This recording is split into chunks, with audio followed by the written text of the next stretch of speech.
మీ పెద్ద పెళ్ళేమో అన్నారు. పెళ్ళి అయితే పెళ్లి కూతురు ఉంటుందే పెళ్లి కొడుకుంటారు. ఆ స్టేజ్ మీద 3 దైవ జాకులు ఉన్నారని నేను మళ్ళా చెప్పడం జరిగింది. హల్లెలూయా. సంఘం అంతా ప్రార్థన చేసాము. ఈలో నా మీటింగ్ డేట్లు కూడా నా దేవుడు తెలియపరచాడు. ప్రియ సహోదరి సోదరుడా, ఇది మా అమ్మాయి పెళ్ళి అయిన కాడ నుండి నేను మీటింగ్లు పెట్టడం లేదు. ఎందుకంటే ఈ చెక్కపల్లి ప్రాంగణంలో ఫస్ట్ మీటింగ్లు ఎవరు అంటే మన సహవాసమే. హల్లెలూయా. అప్పటి వరకు మేము బయటకు కూడా తెలియని వారిని.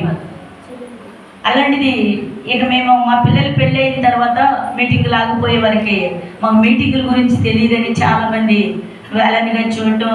మీకు మీటింగులు కూడా పెడతారా? ఒక వ్యక్తి మీకు దైవజనులు తెలుసా? హల్లెలూయా. చుట్టుపక్కల దైవ సేవకులు పరిచయం లేని వారంటే లేరండి. దేవుని స్తోత్రం. హల్లెలూయా. నేను ఒకటే అన్నాను, నాకు అసలు మీటింగ్ పెట్టాలనే ఉద్దేశం లేదు. నా దగ్గర చిల్లి కావలేదు. నేను ప్రార్థన చేశాను. ప్రభు మాట్లాడుచున్నాడు. నీవెక్కడైతే ఏడుస్తూ వచ్చావో అదే గ్రామంలో నువ్వు సభలు ఏర్పరిచే అన్నారు. నాకు చాలా ఆశ్చర్యం అనిపించింది. ప్రభువా, నేను ఎలా సాధ్యం ఇది అని ప్రార్థన చేశాను. ఇది ఎలా సాధ్యము? నీ కృప లేకుండా నేను ఉండలేనయ్యా అని నేను ప్రార్థన చేస్తున్నాను. మరలా దేవుడు మాట్లాడుచున్నాడు, నువ్వు మీటింగ్ మాత్రమే పెట్టడం కాదు కానీ 5 దినాలు ఉపవాస ప్రార్థనలో ఉండు, ఏమీ తినవద్దు. హల్లెలూయా. ఒక లెక్క టిఫిన్ చేస్తానని దేవుడు ఆ వాగ్దానం కూడా చేశాడు, ఏమీ తినవద్దు. అప్పుడు నేను అన్నా, నీ చిత్తం ప్రభువా, నేను ఈ రీతిగా ఉంటా, నాకు సమస్తము సమకూర్చగలవాడిని. దేవుని స్తోత్రం. ఇంకా అంతే, రోజు రోజుకి దేవుని మీద భారం వేస్తున్నాను. రోజులు గడుస్తున్నాయి. మీటింగుల దగ్గరకు వచ్చే కొలదే నా గుండెలో అతి వేగంగా పరుగులేడుతో రైళ్లు ప్రారంభించబడుతున్నాయి. దేవుని స్తోత్రం. ఒక దినాన్ని గట్టిగా ఏడ్చాను, ప్రార్థన చేశాను. మీటింగులు 3 రోజులే ఉండే. ప్రభువా, మీటింగులు చూస్తే 3 రోజులే ఉండే, నాకు చాలా వేదన అనిపిస్తుంది అని నేను ఏడుస్తూ ఆ బలిపీఠం దగ్గర నా దేవుని పాదాలు పట్టుకొని నేను ఎక్కెక్కి ఏడుస్తూ అడిగా, నీ చిత్తమైతే ఈ కార్యం చేయి అని ప్రార్థన చేసి ఆమెనంటగానే నా ఫోన్లకి 20,000 రూపాయలు నా ప్రభు స్పాన్సర్ చేసినట్లుగా దేవుడు అద్భుతం చేశాడు. హల్లెలూయా. మనుషుల వైపు చూస్తే కార్యం జరగదు కానీ నా దేవుని వైపు చూసిన మరుక్షణమే ఆశ్చర్యమైన కార్యములు జరుగునుగా. నాకు మగపిల్లలు ఎవరు లేరు అక్కడ పరిచర్య చేయడానికి.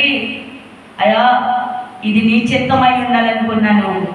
అక్కడ నాకు పరిచర్య అక్కడ చేయడానికి కూడా నా దేవుడు చిత్తపడి చేశాడు. ఎందుకు ఇది నేను మాటలు చెప్తున్నానంటే, యేసయ్య అంటున్నాడు ఇక్కడ వాక్యము. చదవండి నాన్న, మనలో 4:4 చదవండి. చిన్నపిల్లలారా, గట్టిగా చెప్పకూడదు. దేవుడు, చిన్నపిల్లలారా, మీరు దేవుని సంబంధికులు, మీలో ఉన్నవాడు గట్టిగా చెప్పకూడదు. హల్లెలూయా, హల్లెలూయా, హల్లెలూయా. మీలో ఉన్నవాడు లోకములో ఉన్నవాడి కంటే, అవునా కదా? నేను ఒకటే అంటా, నేను ఎప్పుడు మనుషుల మీద ఆధారపడను. నా పిల్లల మీద కానీ నా కన్నవారు అయిన వారి తోబుట్టుల మీద ఎప్పుడు ఆధారపడను. నేను ఒకటే ఆధారం, నా దేవుని మీద మాత్రమే ఆధారపడతా. దేవుని స్తోత్రం. అందుకన్నాడు ఇక్కడ వాక్యం, చిన్నపిల్లలారా మీరు దేవుని సంబంధికులు, నీలో ఉన్నవాడు లోకములో ఉన్నవాడు కంటే మీలో ఉన్నవాడు ఎందుకంటే గొప్పవాడిని తునీకరించుకుంటున్నాడు. దేవుని మందిరానికి వచ్చినప్పుడు మన ప్రవక్తలు చాలా జాగ్రత్తగా ఉండాలంట. దేవుని మందిరంలో కూర్చుని ఉన్నామంటే మన వస్త్రహీనం కూడా సరి చేసుకోవాలంట. మన నోటు మాట, మన కంటి చూపు కూడా సరి చేసుకుని కూర్చోవాలంట. ఇది ఎందుకు అంటే ఇది దేవుని ఆలయం. దేవుని స్తోత్రం. అందుకని లోకంలో ఉన్నవాడు కంటే నీలో ఉన్నవాడు గొప్పవాడు. నువ్వు దేనినైనా జయించగలుగుతావు.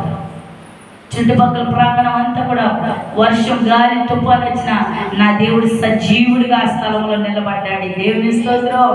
హల్లెలూయా, హల్లెలూయా. ఆయన ఆశ్చర్య కార్యాలు చేయగలవాడు. ఈ మధ్య కాలంలో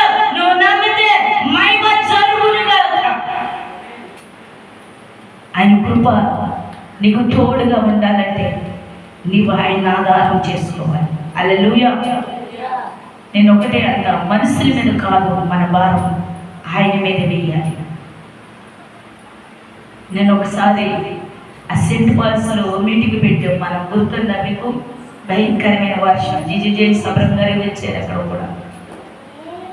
ఇదంతా తడిచిపోతుంటే మనకి ఇల్లు లేదు అప్పుడు, ఆ వెనకాల చిన్న పంచ వేసుకుని ఉన్నాము. నేను మర్చిపోయి నాకు తెలియక పిల్లలు కొత్త బట్టలు ఉన్నాయి కదని ఇక్కడ పెట్టాను. అప్పుడు మన డాడీ తెలుసు మీ అందరికీ. పరిశుద్ధాత్మ దేవుడు 2 మార్లు నాకు దర్శనంలో కనబడి, ఇది పరిశుద్ధమైన స్థలం, వాటిని తీసివేయమన్నారు. ఆయన నా పిల్లలు బట్టలు తడిచిపోతుంటే తడిసిపోయినా ఏది చేసినా వాటిని తీసివేయమన్నారు. నేను తీసేసిన తర్వాత ఆ వర్షానికి బట్టలు తడిసిపోయి గోళ్ళన్నీ అన్ని మంచాలన్నీ తడిసి ఇరిగిపోయినా నేను ఒకటన్నా, నా దేవుని కృపణ నా మీద ఉండగా నాకేమాత్రం దిగులు లేదు అని కొన్నా. దేవుని స్తోత్రం. ఎన్ని దినాలు ఉన్నామో తెలుసా సెయింట్ పాల్స్లో మనం? మీకు గుర్తుందా? 3 రోజులు ఉన్నామండి. ఇల్లు వదిలిపెట్టి భయంకరమైన తుఫాను, గాలి, వర్షానికి సెయింట్ పాల్స్లో 3 రోజులు ఉన్నాం. మేము వంట అక్కడే చేసుకున్నాము. హల్లెలూయా. మేమే కదండి, మాతో వచ్చిన మా ఆత్మీయులు, బంధువులు అందరూ కూడా ఆ సెయింట్ పాల్స్ మా కోసం కట్టించినట్టున్నాము. ఇంటికి ఒక్కసారి నన్ను ఎక్కించుకెళ్ళమన్నాను. మా మేనల్లుడు ఉన్నాము, మా మేనల్లుడిని ఇంటికి ఒకసారి ఎక్కించుకెళ్ళమంటే ఇంటికి వస్తే వర్షంతో నింపబడి ఆ అడిగేస్తుంటే బురదలో కూరుకుపోతున్నాం, బట్టలన్నీ తడిచిపోయి. ఇంకప్పుడు నేను పెట్టేది, నేను ఏడ్చుకుంటా ఒక పాట పాడుకున్నాను నా జీవితానికి. నిశ్చితమయ్యా, నీవే కావాలి, నీవే రావాలి, నీతో ఉండాలి, ఇలా మారాలి. అభిషేకించు అభిషేకించు యేసయ్యా, అభిషేకించు అభిషేకించు యేసయ్యా.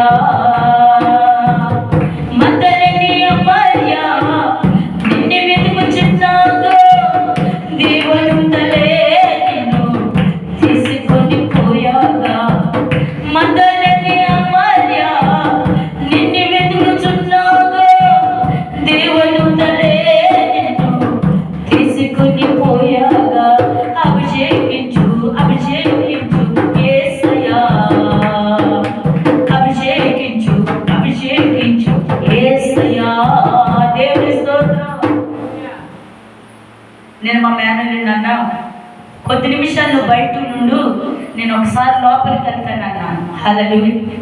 తెలియదు ఈరోజు ఎందుకు బయటకు అన్నాడు కదా. లేదు బాబా, నీతో నేను కూడా వస్తాను అన్నాడు. నువ్వు రోడ్డు మీద నుంచో లోపలికి రావద్దు, నేను ఒక్కసారి లోపలికి వెళ్ళి వస్తానన్నా. లోపలికి వస్తే అగాధములాగా ఉంది, అన్నీ తడిచిపోయి చాలా బాధాకరంగా ఉంది. ఒక్క 5 నిమిషాలు నాకు టైం, నువ్వు బయట ఉండు, నా ఇష్టం వచ్చిన చేపు ఏడ్చి ఏడ్చి బయటకు వస్తాడు. ఎందుకు బాబా ఏడతాం అన్నాడు. నా దేవునితో కొంచెం పేడవాలనుకుంటున్నానన్నా. బయట నిలబడినప్పుడు నేను లోపలికి వచ్చి ఈ పాట పాడుతూ ఏడ్చినాడు. నాకు చాలా ఇష్టం. ఈ పాట పాడుతూ ఏడ్చి ఏడ్చి అవన్నీ చదువుకుని నేను మొదలెళ్ళడం జరిగింది. నా దేవుడు వచ్చిన కార్యములు ఏంటంటే, ఉన్నయన్నీ పోయినా కానీ నా దేవుడు ఊహించలేని కార్యం చేసి 1కి 2 నా ప్రభు నాకు ఇచ్చాడు.